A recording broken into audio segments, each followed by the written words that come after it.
L'élection en raz-de-marée qui a mené à l'Assemblée nationale constituante 12 députés nationalistes musulmans, groupés sous l'étiquette des Amis du Manifeste, constitue une étape importante dans l'évolution du problème algérien. Car il y a un problème algérien. Conquise en 1830, l'Algérie, on le sait, forme 3 départements français. Cependant, dans ces départements où vivent 7 millions d'Arabes pour 1 million d'habitants d'origine européenne, le droit de vote n'est attribué qu'à certaines catégories seulement de citoyens. Cette particularité trouve sans doute son explication dans la situation politique, religieuse, sociale. Il n'en est pas moins vrai qu'elle crée un malaise qui pourrait croître avec ce qu'on appelle la personnalité algérienne. Malaise auquel contribuent d'ailleurs, depuis la guerre, certaines influences étrangères. S'il y a donc un problème algérien, quelles sont ses données permanentes et comment se présente-t-il aujourd'hui? C'est ce dont vont s'entretenir 4 députés de l'Algérie qui sont en ce moment dans notre studio. Ferhat Abbas, secrétaire général du groupe démocratique des Amis du Manifeste, député de Constantine. Raoul Bora, député maire de Beaune, SFIO. Kadour Sator, député de Constantine, appartenant comme Ferhat Abbas aux Amis du Manifeste. Paul-Émile Viard, doyen de la faculté de droit d'Alger, député MRP d'Alger. François Kilissi du groupe paysan et Alice Portis du Parti communiste, l'un et l'autre députés d'Oran, n'ont pas cru devoir participer à cette émission à laquelle ils avaient été invités. Nous avons également parmi nous Albert Camus, dont les articles sur la question algérienne sont encore dans toutes les mémoires, et notre ami Jean Amrouche, directeur de l'Arche. Paul Guimard va mener le débat. Il y a une première question, messieurs. Y a-t-il un problème algérien? Cette question, nous la posons d'abord à Albert Camus. Eh bien, je suppose que s'il y a un problème algérien, c'est un problème qui dure depuis 116 ans exactement. Et d'autre part, il me semble difficile de nier que ce problème n'existe pas, puisqu'il nous a coûté plusieurs milliers de victimes en mai 1945. Paul-Émile Viard. Eh bien, le problème algérien existe évidemment depuis 116 ans, mais je crois qu'il serait sage de ne pas le centrer sur les événements de l'année dernière, ne serait-ce d'ailleurs que par correction vis-à-vis d'un de nos collègues qui se trouve ici, puisque, vous le savez, une partie de la population algérienne considère, à tort ou à raison, que M. Ferhat Abbas est responsable, dans une certaine mesure, des événements de mai 45. Sans qu'il soit possible de demander actuellement dans quelle mesure M. Abbas est ou n'est pas responsable des événements de mai 45, c'est Jean Amrouche qui intervient. Puis-je vous demander, M. Viard, de préciser pour nos auditeurs quelle est la partie de cette population algérienne qui tient M. Abbas pour responsable des événements de mai? Bien entendu, je ne veux pas du tout ici faire le procès de l'affaire de mai 45, mais en ce qui concerne cette partie de la population, il est évident que c'est à peu près exclusivement une partie de la population d'origine européenne et que ce n'est pas évidemment l'unanimité non plus. Écoutez, si vous voulez me permettre, je crois que Kadour Sator désire intervenir, je vous en prie. Oui, je désire intervenir parce que je pense qu'il serait bon que M. Viard ou M. Bora, députés du premier collège, précisent un petit peu leurs pensées. On pourrait croire, d'après les dernières paroles, que la population algérienne se divise en 2 blocs. Le bloc musulman qui tient pour Ferhat Abbas comme victime des événements de mai 1945 et le bloc européen qui le tient comme responsable. Je ne crois pas que ce soit vrai et je ne crois pas qu'il soit bon d'ailleurs d'opposer les 2 blocs ainsi l'un à l'autre. Alors je demande aux députés du premier collège de préciser un petit peu leurs pensées. Raoul Bora. Il y a certainement un malaise algérien et je me garderai de le centrer sur la personnalité de Ferhat Abbas. Ce malaise est consécutif à la guerre qui nous a coupé de la métropole, qui nous a imposé un gouvernement de trahison et qui nous a plongé dans une misère indescriptible. C'est la misère qui est la cause principale du malaise algérien et les hommes certainement y ont joué un faible rôle. Oui, mais je crois, M.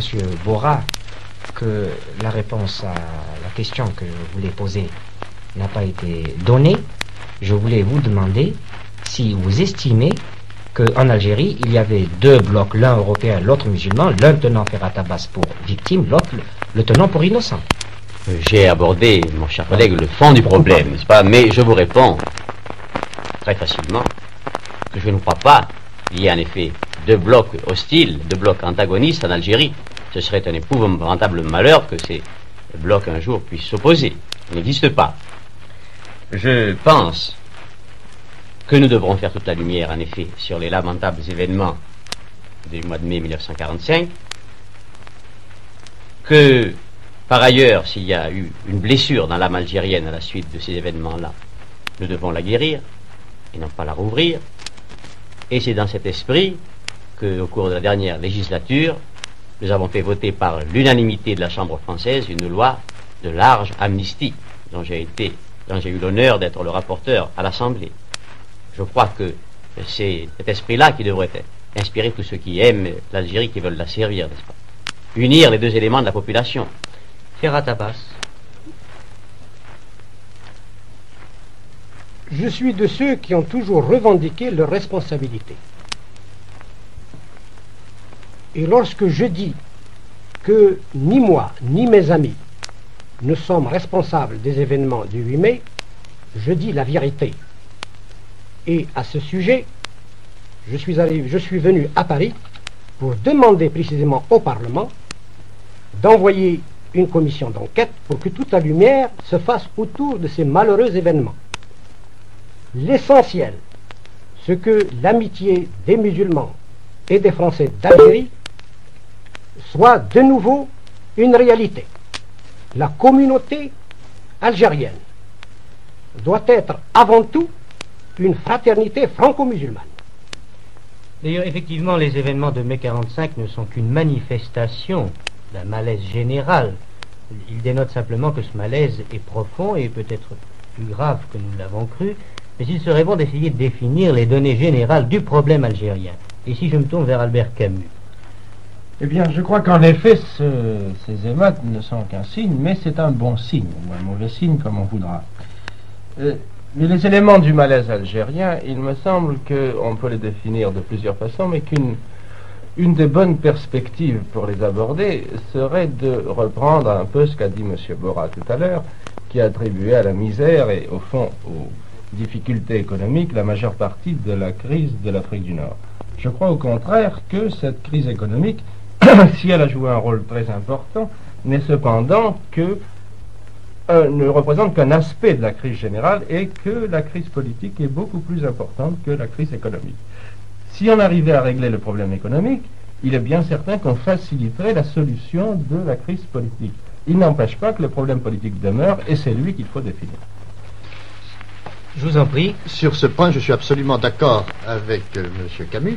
C'est Paul-Émile Viard qui parle. Je crois en effet que la grande question algérienne est une question politique, au sens noble du mot, bien entendu, que nous nous trouvons en réalité devant un pays qui est en pleine formation, un pays qui démarre, comme je l'ai d'ailleurs souvent écrit. Nous sommes devant un peuple qui a pris conscience de lui-même au contact de la civilisation française, dont il s'inspire d'ailleurs de plus en plus largement, et que tout le problème algérien est en réalité le problème de savoir comment peu à peu ces 7 millions d'Algériens autochtones vont petit à petit s'organiser dans toute la vie française. Voilà comment je considère ce problème. Ferhat Abbas, êtes-vous d'accord avec ce que vient de dire Paul-Émile Viard? Je suis d'accord pour reconnaître qu'il y a un problème politique et un problème économique.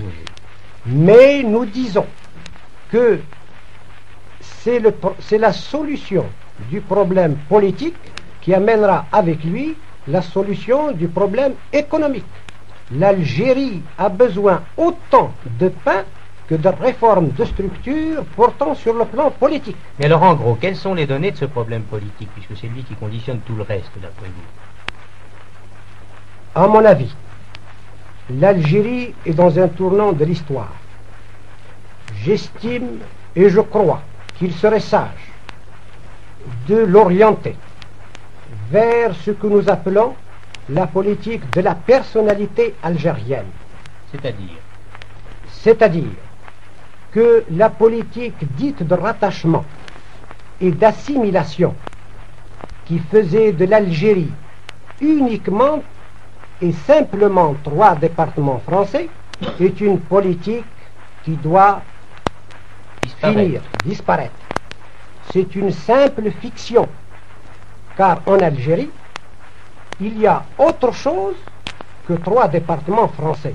Il y a un problème colonial, il y a un problème féodal, il y a un problème politique qui attendent leur solution.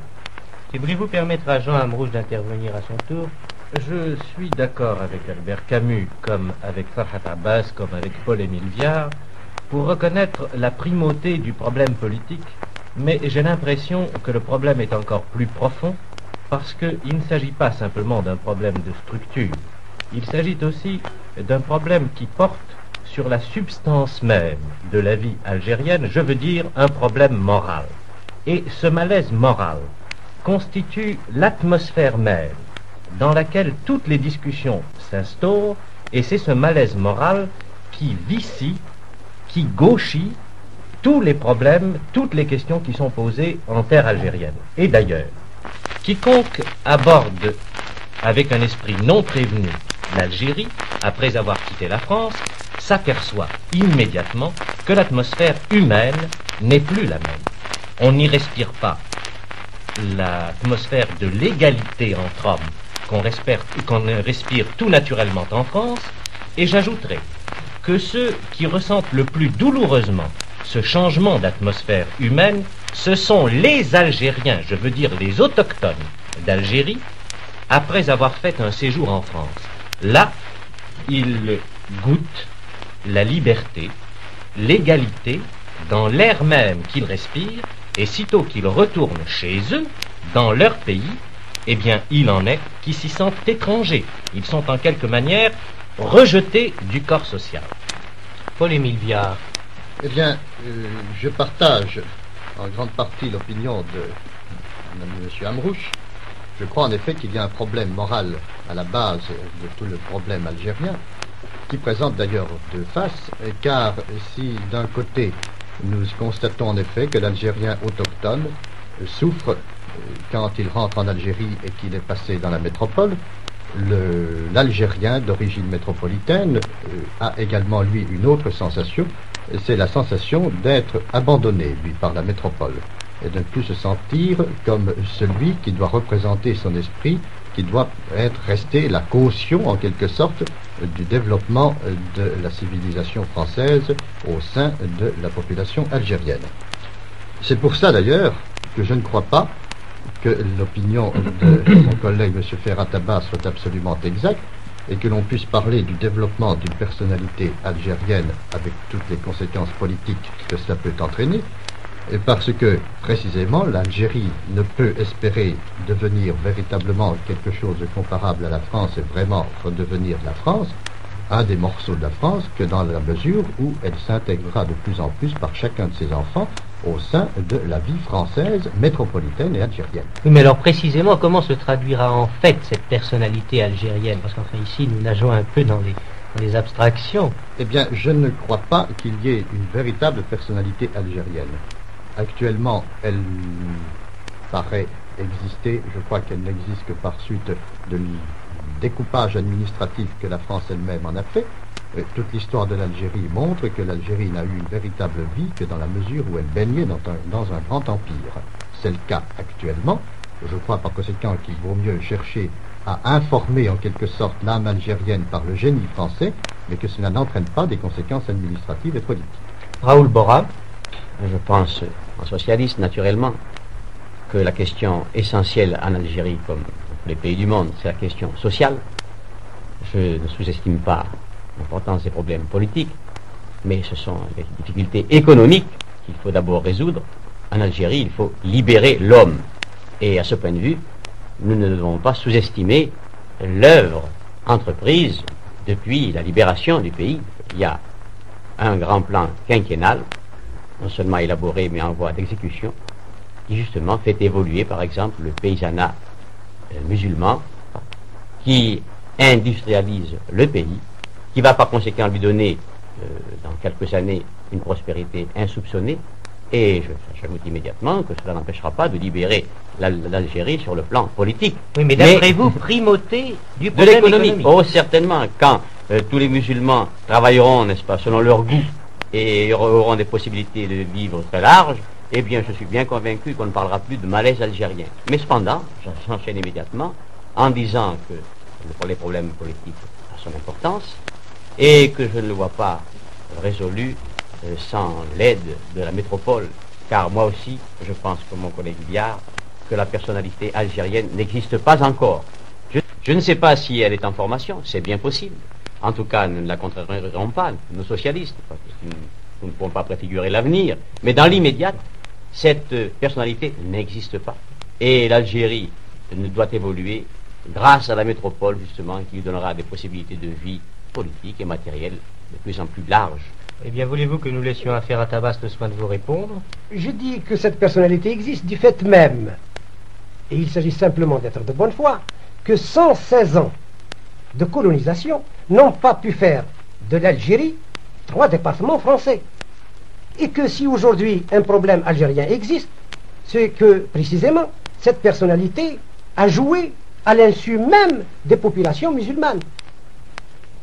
Et je dirais à mon ami Bora que c'est nous qui avons raison lorsque nous disons réforme politique d'abord, parce que, et il le sait aussi bien que moi, si nous ne réformons pas le gouvernement général, si nous ne réformons pas les assemblées locales, nous n'aurons jamais, lui et moi, les moyens d'affranchir et d'émanciper le paysan algérien.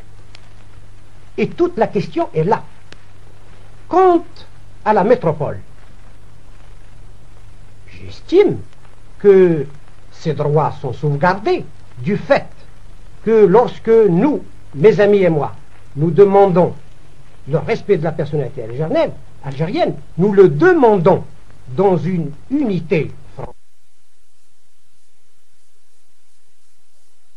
Besoin non seulement des capitaux de la France, mais de ses techniciens, de sa culture. Car si nous entendons développer la personnalité algérienne, nous l'entendons sous le plan de la culture moderne. Nous n'entendons pas revenir en arrière, au temps de 1830. Albert Camus. Eh bien, ça me paraît une affirmation catégorique. Enfin, je veux dire pour nous tous, et je crois qu'il importe de la souligner. Mais en même temps, puisque nous assistons à ce genre d'affirmation, nous devrions peut-être, nous, Français, essayer de nous dire que nous avons avantage à considérer la civilisation arabe autrement que beaucoup de Français la considèrent. Je veux dire, non pas avec le sentiment qu'il s'agit d'une civilisation inférieure, mais d'une civilisation qui a ses bases, ses racines, et que nous devons peut-être apprendre à respecter sur un certain nombre de plans. En ce qui concerne la personnalité algérienne, j'avoue que, bien que je me sois intéressé depuis longtemps à ces questions, je ne me suis pas encore fait une opinion.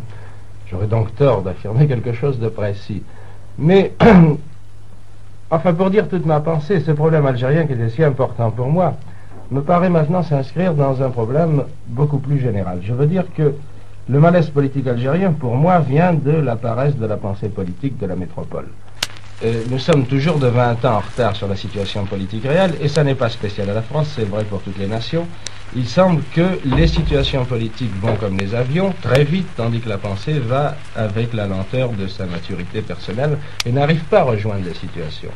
C'est ainsi que nous nous fixons par exemple sur le problème franco-allemand comme nous nous fixons sur le problème franco-algérien, alors que le problème, tout le monde sait, est le problème russo-américain.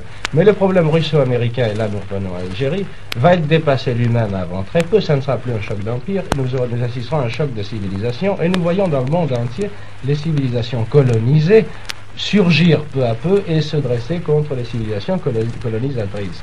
Peut-être que la France, avec son génie particulier, auquel je crois pour ma part, aurait avantage à placer le problème dans cette perspective et être la première nation blanche qui pose le problème réellement sur le plan où il doit être posé, c'est-à-dire en essayant de devancer l'histoire plutôt que d'être continuellement à sa remorque. Mais alors, moralité, messieurs, sur le plan pratique, Ferhat Abbas, que demandez-vous de précis? Sur le plan pratique, depuis 1900, les colons eux-mêmes ont tracé la voie pour l'avenir de l'Algérie. Et si l'autonomie financière en 1900 s'est imposée aux colons eux-mêmes d'origine française, a fortiori doit-elle s'imposer aujourd'hui, comme le dit M. Albert Camus, pour les autochtones qui, eux, n'est-ce pas, se réclament d'une civilisation musulmane, d'une culture musulmane, et qui, pour cela, ne renie pas du tout la culture française. Et encore moins nie-t-il le progrès matériel qui a été créé depuis 1900 en Algérie. Et vous, qu'en pensez-vous, Jean Amrouche? Ce que j'en pense, c'est simplement ceci. Si l'on veut résumer cela en termes simples, faut-il faire des Algériens, je veux dire des autochtones, des Français, ou faut-il les aider à devenir de plus en plus algérien. Toute la question est là. Le problème est exactement posé. Quelle est votre opinion personnelle? Mon opinion personnelle est celle-ci, c'est que personnalité algérienne complètement formée ou en formation, les deux choses se valent. L'important c'est de constater qu'il y a actuellement en Algérie l'éveil d'une conscience politique qui ouvre la voie vers la constitution d'une conscience nationale. Et c'est une chose qu'il est absolument impossible de nier. S'agit-il maintenant de favoriser le développement de cette conscience nationale ou faut-il stopper le mouvement? Je crois que c'est impossible. Et c'est en ce sens que, bien que algérien autochtone français, par conséquent, je crois aussi pleinement assimilé qu'on peut l'être, je ne crois plus maintenant que l'assimilation soit possible. Et je me rallie à la thèse d'une personnalité algérienne telle que la soutient Farhat Abbas. J'ajoute ceci, c'est que cette personnalité algérienne ne doit pas être traduite d'une façon un peu grossière par la revendication d'une indépendance politique de l'Algérie. Ce n'est pas ce que revendique Farhat Abbas. Et sa position s'inspire de l'idée que la communauté française ou l'Union française doit être définie comme une fédération de pays, je ne dirais pas encore d'États, mais comme une fédération de pays, et c'est dans le cadre de cette fédération française que l'Algérie doit recevoir une large autonomie. Je vous remercie. Albert Camus. Bien, je voudrais dire un mot sur ce problème du nationalisme, puisque je n'ai jamais eu de sympathie pour aucun nationalisme, même algérien. Et, à mon avis, les civilisations colonisées, ce qui est un terme commode, sont en train de parcourir l'évolution de toutes les nations occidentales, c'est-à-dire que la prise de conscience politique s'accomplit chez elles à l'intérieur d'une prise de conscience nationale. Et il semble que ça soit une évolution inévitable. Mais, étant donné que l'Europe a déjà fait cette expérience, peut-être est-il possible, dans les circonstances actuelles, de précipiter cette évolution et de faire passer aux Algériens comme à d'autres nations le stade du nationalisme assez rapidement pour les faire arriver au stade que j'appellerais de l'internationalisme et qui me paraît encore aujourd'hui la meilleure solution. Et c'est sur ce plan, j'insiste encore, qu'il me paraît que le rôle de la France est primordial, puisqu'aucune nation dans le monde n'a le courage de prendre position sur la question internationale. La France, à l'intérieur de ce qu'elle appelle son empire, pourrait créer les conditions d'un fédéralisme et d'une internationalisation qui serait, encore une fois, en avance de l'histoire et non pas à sa remorque. Je suis tout à fait d'accord avec Camus, et je pense que ce qu'il vient de dire est de la plus grande importance, et je voudrais que nos auditeurs, et particulièrement nos auditeurs français métropolitains, en prennent profondément conscience. Il s'agit de savoir si maintenant la pensée politique française est capable de créer en avant de l'histoire, ou bien si elle sera à la remorque des événements politiques et économiques. Paul-Émile Viard. Je crois, pour ma part, que dans tout cela, il y a évidemment beaucoup de choses sur lesquelles je suis d'accord, mais je crois qu'on fait la critique trop rapide de ce terme, de ce vieux terme d'assimilation, car précisément, et à mes yeux, c'est cela le génie français, d'être un génie universel ou universaliste, comme l'on dit quelquefois, d'être le génie universel qui doit permettre précisément de décider, de faire en sorte que tous deviennent des Français, mais que devenant français, ils aient justement la possibilité de développer leur personnalité sociologique, ou sinon politique. Voilà par conséquent pourquoi, pour ma part, je reste convaincu que ceux qui critiquent à l'heure actuelle l'assimilation sont un peu comme ceux dont on parlait dans les classiques de ceux qui battent leur nourrice, et que c'est précisément parce qu'ils sont français et qu'ils arrivent quelquefois à critiquer l'assimilation. Mais c'est la meilleure preuve que c'est la meilleure formule. Par conséquent, messieurs, je m'excuse, mais il nous faut conclure. Entre l'assimilation et la personnalité algérienne, Jean Ambrouche choisit la personnalité algérienne, vous choisissez l'assimilation, Raoul Borra. Eh bien, je voudrais dire un mot pour conclure en ce qui me concerne. Je pense que l'Algérie n'est pas mûre pour devenir immédiatement un dominion, parce qu'elle se compose de 8 millions d'hommes, dont 7 millions, hélas, sont des ignorants, et ça n'est pas de leur faute. Ils n'ont pas donné assez d'écoles, nous voulons en créer beaucoup, nous voulons en créer pour tout le monde. Mais c'est un fait que 7 millions d'hommes, 7 millions d'hommes sont des illettrés, par conséquent, bien empêchés de se déterminer politiquement.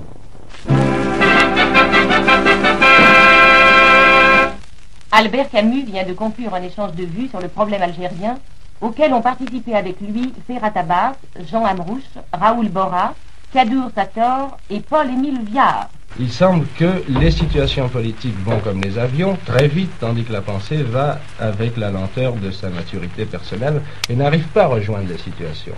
C'est ainsi que nous nous fixons par exemple sur le problème franco-allemand comme nous nous fixons sur le problème franco-algérien, alors que le problème, tout le monde sait, est le problème russo-américain.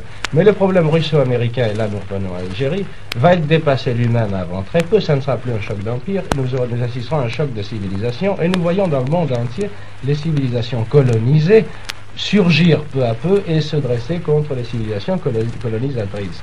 Peut-être que la France, avec son génie particulier, auquel je crois pour ma part, aurait avantage à placer le problème dans cette perspective et être la première nation blanche qui pose le problème réellement sur le plan où il doit être posé, c'est-à-dire en essayant de devancer l'histoire plutôt que d'être continuellement à sa remorque.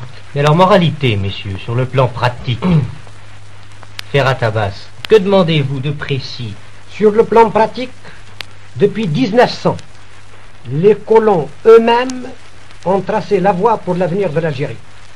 Et si l'autonomie financière en 1900 s'est imposée aux colons eux-mêmes d'origine française, a fortiori doit-elle s'imposer aujourd'hui, comme le dit M. Albert Camus, pour les autochtones qui, eux, n'est-ce pas, se réclament d'une civilisation musulmane, d'une culture musulmane, et qui, pour cela, ne renie pas du tout la culture française. Et encore moins nie-t-il le progrès matériel qui a été créé depuis 1900 en Algérie.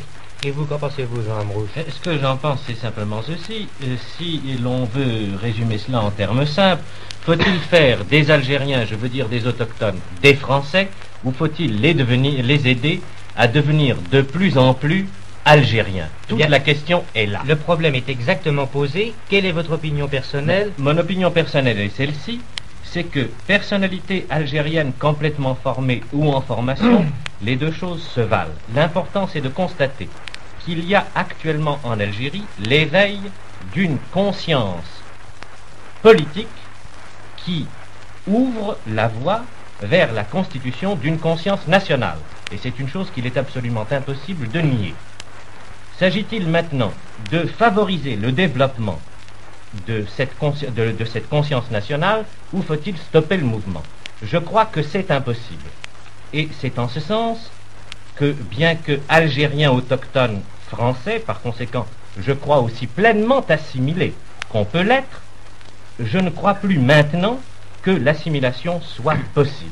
Et je me rallie à la thèse d'une personnalité algérienne telle que la soutient Ferhat Abbas. J'ajoute ceci. C'est que cette personnalité algérienne ne doit pas être traduite d'une façon un peu grossière par la revendication d'une indépendance politique de l'Algérie. Ce n'est pas ce que revendique Ferhat Abbas. Et sa position s'inspire de l'idée que la communauté française ou l'Union française doit être définie comme une fédération de pays, je ne dirais pas encore d'États, mais comme une fédération de pays, et c'est dans le cadre de cette fédération française que l'Algérie doit recevoir une large autonomie. Je vous remercie. Albert Camus. Bien, je voudrais dire un mot sur ce problème du nationalisme, puisque je n'ai jamais eu de sympathie pour aucun nationalisme, même algérien. Et, à mon avis, les civilisations colonisées, ce qui est un terme commode, sont en train de parcourir l'évolution de toutes les nations occidentales, c'est-à-dire que la prise de conscience politique s'accomplit chez elles à l'intérieur d'une prise de conscience nationale.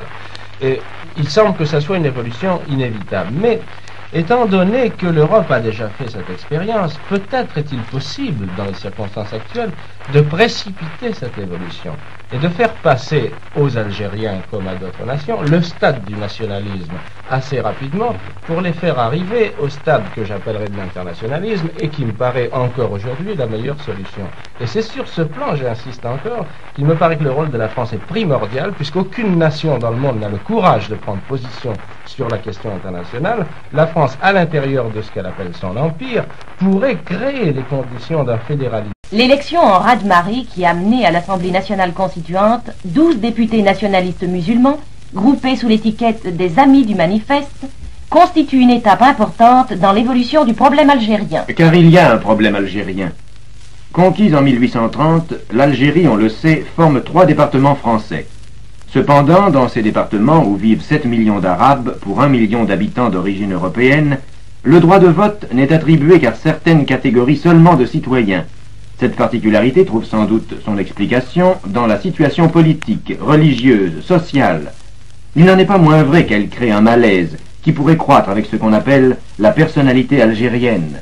Malaise auquel contribuent d'ailleurs, depuis la guerre, certaines influences étrangères. S'il y a donc un problème algérien, quelles sont ses données permanentes et comment se présente-t-il aujourd'hui? C'est ce dont vont s'entretenir 4 députés de l'Algérie qui sont en ce moment dans notre studio. Ferhat Abbas, secrétaire général du groupe démocratique des Amis du Manifeste, député de Constantine. Raoul Bora, député maire de Beaune, SFIO. Kadour Sator, député de Constantine, appartenant comme Ferhat Abbas aux Amis du Manifeste. Paul-Émile Viard, doyen de la faculté de droit d'Alger, député MRP d'Alger. François Kilissi du groupe paysan et Alice Portis du Parti communiste, l'un et l'autre députés d'Oran, n'ont pas cru devoir participer à cette émission à laquelle ils avaient été invités. Nous avons également parmi nous Albert Camus, dont les articles sur la question algérienne sont encore dans toutes les mémoires, et notre ami Jean Amrouche, directeur de l'Arche. Paul Guimard va mener le débat. Il y a une première question, messieurs. Y a-t-il un problème algérien? Cette question, nous la posons d'abord à Albert Camus. Eh bien, je suppose que s'il y a un problème algérien, c'est un problème qui dure depuis 116 ans exactement. Et d'autre part, il me semble difficile de nier que ce problème n'existe pas, puisqu'il nous a coûté plusieurs milliers de victimes en mai 1945. Paul-Émile Viard. Eh bien, le problème algérien existe évidemment depuis 116 ans, mais je crois qu'il serait sage de ne pas le centrer sur les événements de l'année dernière, ne serait-ce d'ailleurs que par correction vis-à-vis d'un de nos collègues qui se trouve ici, puisque, vous le savez, une partie de la population algérienne considère, à tort ou à raison, que M. Ferhat Abbas est responsable, dans une certaine mesure, des événements de mai 45. Sans qu'il soit possible de demander actuellement dans quelle mesure M. Abbas est ou n'est pas responsable des événements de mai 45, c'est Jean Amrouche qui intervient. Puis-je vous demander, M. Viard, de préciser pour nos auditeurs quelle est la partie de cette population algérienne qui tient M. Abbas pour responsable des événements de mai? Bien entendu, je ne veux pas du tout ici faire le procès de l'affaire de mai 45, mais en ce qui concerne cette partie de la population, il est évident que c'est à peu près exclusivement une partie de la population d'origine européenne et que ce n'est pas évidemment l'unanimité non plus. Écoutez, si vous voulez me permettre, je crois que Kadour Sator désire intervenir, je vous en prie. Oui, je désire intervenir parce que je pense qu'il serait bon que M. Viard ou M. Bora, députés du premier collège, précisent un petit peu leur pensée. On pourrait croire, d'après les dernières paroles, que la population algérienne se divise en 2 blocs. Le bloc musulman qui tient pour Ferhat Abbas comme victime des événements de mai 1945 et le bloc européen qui le tient comme responsable. Je ne crois pas que ce soit vrai et je ne crois pas qu'il soit bon d'ailleurs d'opposer les 2 blocs ainsi l'un à l'autre. Alors je demande aux députés du premier collège de préciser un petit peu leur pensée. Raoul Bora. Il y a certainement un malaise algérien, et je me garderai de le centrer sur la personnalité de Ferhat Abbas. Ce malaise est consécutif à la guerre, qui nous a coupé de la métropole, qui nous a imposé un gouvernement de trahison, et qui nous a plongé dans une misère indescriptible. C'est la misère qui est la cause principale du malaise algérien, et les hommes certainement y ont joué un faible rôle. Oui, mais je crois, M. Bora, que la réponse à la question que je voulais poser n'a pas été donnée. Je voulais vous demander si vous estimez qu'en Algérie, il y avait 2 blocs, l'un européen, l'autre musulman, l'un tenant Ferhat Abbas pour victime, l'autre le tenant pour innocent. J'ai abordé, mon cher collègue, le fond du problème, n'est-ce pas? Mais je vous réponds très facilement que je ne crois pas qu'il y ait en effet 2 blocs hostiles, 2 blocs antagonistes en Algérie. Ce serait un épouvantable malheur que ces blocs un jour puissent s'opposer. Il n'existe pas. Je pense que nous devrons faire toute la lumière, en effet, sur les lamentables événements du mois de mai 1945, que Par ailleurs, s'il y a eu une blessure dans l'âme algérienne à la suite de ces événements-là, nous devons la guérir et non pas la rouvrir. Et c'est dans cet esprit qu'au cours de la dernière législature, nous avons fait voter par l'unanimité de la Chambre française une loi de large amnistie, dont j'ai eu l'honneur d'être le rapporteur à l'Assemblée. Je crois que c'est cet esprit-là qui devrait inspirer tous ceux qui aiment l'Algérie, qui veulent la servir, n'est-ce pas? Unir les deux éléments de la population. Ferhat Abbas. Je suis de ceux qui ont toujours revendiqué leurs responsabilités. Et lorsque je dis que ni moi, ni mes amis ne sommes responsables des événements du 8 mai, je dis la vérité. Et à ce sujet, je suis venu à Paris pour demander précisément au Parlement d'envoyer une commission d'enquête pour que toute la lumière se fasse autour de ces malheureux événements. L'essentiel, c'est que l'amitié des musulmans et des Français d'Algérie soit de nouveau une réalité. La communauté algérienne doit être avant tout une fraternité franco-musulmane. D'ailleurs, effectivement, les événements de mai 45 ne sont qu'une manifestation d'un malaise général. Ils dénotent simplement que ce malaise est profond et peut-être plus grave que nous l'avons cru, mais il serait bon d'essayer de définir les données générales du problème algérien. Et si je me tourne vers Albert Camus. Eh bien, je crois qu'en effet, ces émeutes ne sont qu'un signe, mais c'est un bon signe, ou un mauvais signe, comme on voudra. Mais les éléments du malaise algérien, il me semble qu'on peut les définir de plusieurs façons, mais qu'une des bonnes perspectives pour les aborder serait de reprendre un peu ce qu'a dit M. Borra tout à l'heure, qui a attribué à la misère et, au fond, aux difficultés économiques la majeure partie de la crise de l'Afrique du Nord. Je crois au contraire que cette crise économique, si elle a joué un rôle très important, n'est cependant que ne représente qu'un aspect de la crise générale et que la crise politique est beaucoup plus importante que la crise économique. Si on arrivait à régler le problème économique, il est bien certain qu'on faciliterait la solution de la crise politique. Il n'empêche pas que le problème politique demeure et c'est lui qu'il faut définir. Je vous en prie. Sur ce point, je suis absolument d'accord avec M. Camus.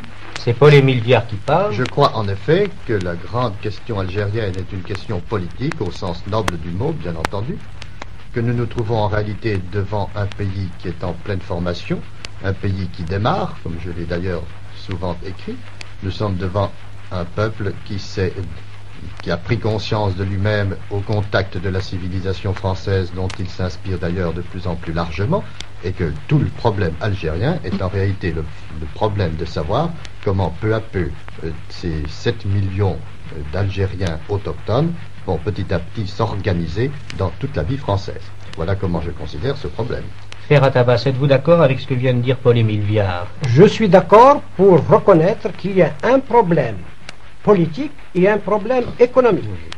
Mais nous disons que c'est la solution du problème politique qui amènera avec lui la solution du problème économique.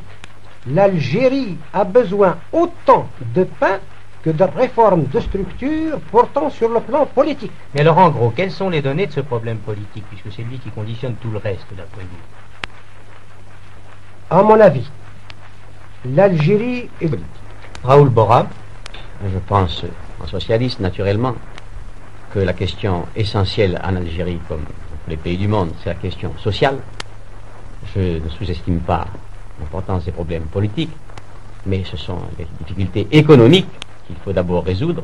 En Algérie, il faut libérer l'homme. Et à ce point de vue, nous ne devons pas sous-estimer l'œuvre entreprise depuis la libération du pays. Il y a un grand plan quinquennal, non seulement élaboré, mais en voie d'exécution, qui justement fait évoluer, par exemple, le paysanat musulman, qui industrialise le pays, qui va par conséquent lui donner, dans quelques années, une prospérité insoupçonnée, et j'ajoute immédiatement que cela n'empêchera pas de libérer l'Algérie sur le plan politique. Oui, mais d'après vous, primauté du problème économique. Oh, certainement, quand tous les musulmans travailleront, n'est-ce pas, selon leur goût, et auront des possibilités de vivre très larges, eh bien je suis bien convaincu qu'on ne parlera plus de malaise algérien. Mais cependant, j'enchaîne immédiatement en disant que les problèmes politiques ont son importance et que je ne le vois pas résolu sans l'aide de la métropole, car moi aussi, je pense comme mon collègue Viard, que la personnalité algérienne n'existe pas encore. Je ne sais pas si elle est en formation, c'est bien possible. En tout cas, nous ne la contrarierons pas, nous socialistes, parce que nous ne pouvons pas préfigurer l'avenir. Mais dans l'immédiat, cette personnalité n'existe pas. Et l'Algérie doit évoluer grâce à la métropole, justement, qui lui donnera des possibilités de vie politique et matérielle de plus en plus larges. Eh bien, voulez-vous que nous laissions à Ferhat Abbas le soin de vous répondre? Je dis que cette personnalité existe du fait même, et il s'agit simplement d'être de bonne foi, que 116 ans de colonisation n'ont pas pu faire de l'Algérie 3 départements français. Et que si aujourd'hui un problème algérien existe, c'est que précisément cette personnalité a joué à l'insu même des populations musulmanes. Et je dirais à mon ami Bora que c'est nous qui avons raison lorsque nous disons réforme politique d'abord, parce que, et il le sait aussi bien que moi, si nous ne réformons pas le gouvernement général, si nous ne réformons pas les assemblées locales, nous n'aurons jamais, lui et moi, les moyens d'affranchir et d'émanciper le paysan algérien. Et toute la question est là. Quant à la métropole, j'estime que ces droits sont sauvegardés du fait que lorsque nous, mes amis et moi, nous demandons le respect de la personnalité algérienne, nous le demandons dans une unité française. Besoin non seulement des capitaux de la France, mais de ses techniciens, de sa culture. Car si nous entendons développer la personnalité algérienne, nous l'entendons sous le plan de la culture moderne. Nous n'entendons pas revenir en arrière, au temps de 1830. Albert Camus. Eh bien, ça me paraît une affirmation catégorique. Enfin, je veux dire pour nous tous, et je crois qu'il importe de la souligner. Mais en même temps, puisque nous assistons à ce genre d'affirmation, nous devrions peut-être, nous, Français, essayer de nous dire que nous avons avantage à considérer la civilisation arabe autrement que beaucoup de Français la considèrent. Je veux dire, non pas avec le sentiment qu'il s'agit d'une civilisation inférieure, mais d'une civilisation qui a ses bases, ses racines, et que nous devons peut-être apprendre à respecter sur un certain nombre de plans.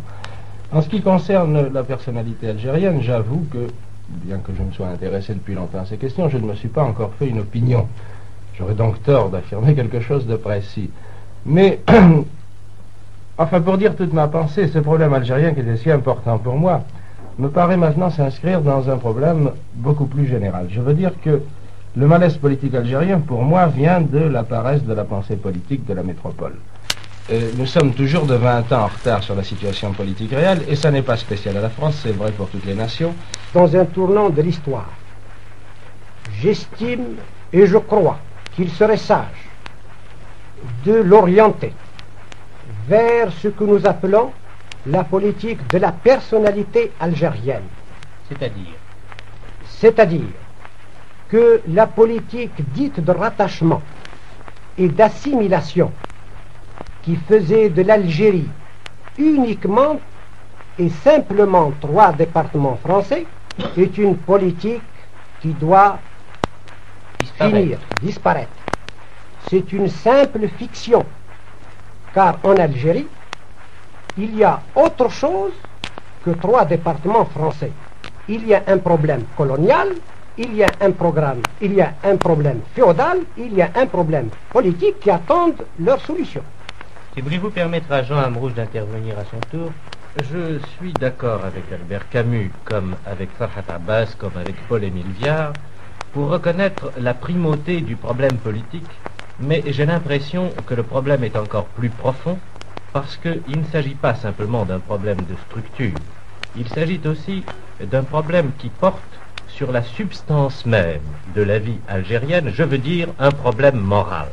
Et ce malaise moral constitue l'atmosphère même dans laquelle toutes les discussions s'instaure, et c'est ce malaise moral qui vicie, qui gauchit tous les problèmes, toutes les questions qui sont posées en terre algérienne. Et d'ailleurs, quiconque aborde avec un esprit non prévenu l'Algérie, après avoir quitté la France, s'aperçoit immédiatement que l'atmosphère humaine n'est plus la même. On n'y respire pas l'atmosphère de l'égalité entre hommes qu'on respire tout naturellement en France, et j'ajouterai que ceux qui ressentent le plus douloureusement ce changement d'atmosphère humaine, ce sont les Algériens, je veux dire les autochtones d'Algérie, après avoir fait un séjour en France. Là, ils goûtent la liberté, l'égalité, dans l'air même qu'ils respirent, et sitôt qu'ils retournent chez eux, dans leur pays, eh bien, il en est qui s'y sentent étrangers. Ils sont en quelque manière rejetés du corps social. Paul-Émile Viard. Eh bien, je partage en grande partie l'opinion de M. Amrouche. Je crois en effet qu'il y a un problème moral à la base de tout le problème algérien, qui présente d'ailleurs deux faces, car si d'un côté nous constatons en effet que l'Algérien autochtone souffre quand il rentre en Algérie et qu'il est passé dans la métropole, l'Algérien d'origine métropolitaine a également lui une autre sensation, c'est la sensation d'être abandonné lui par la métropole et de ne plus se sentir comme celui qui doit représenter son esprit, qui doit être resté la caution en quelque sorte du développement de la civilisation française au sein de la population algérienne. C'est pour ça d'ailleurs que je ne crois pas que l'opinion de mon collègue M. Ferhat Abbas soit absolument exacte et que l'on puisse parler du développement d'une personnalité algérienne avec toutes les conséquences politiques que cela peut entraîner, parce que précisément l'Algérie ne peut espérer devenir véritablement quelque chose de comparable à la France et vraiment redevenir la France, un des morceaux de la France, que dans la mesure où elle s'intégrera de plus en plus par chacun de ses enfants au sein de la vie française, métropolitaine et algérienne. Oui, mais alors précisément, comment se traduira en fait cette personnalité algérienne? Parce qu'enfin ici, nous nageons un peu dans les abstractions. Eh bien, je ne crois pas qu'il y ait une véritable personnalité algérienne. Actuellement, elle paraît exister, je crois qu'elle n'existe que par suite de découpage administratif que la France elle-même en a fait. Toute l'histoire de l'Algérie montre que l'Algérie n'a eu une véritable vie que dans la mesure où elle baignait dans un grand empire. C'est le cas actuellement. Je crois par conséquent qu'il vaut mieux chercher à informer en quelque sorte l'âme algérienne par le génie français, mais que cela n'entraîne pas des conséquences administratives et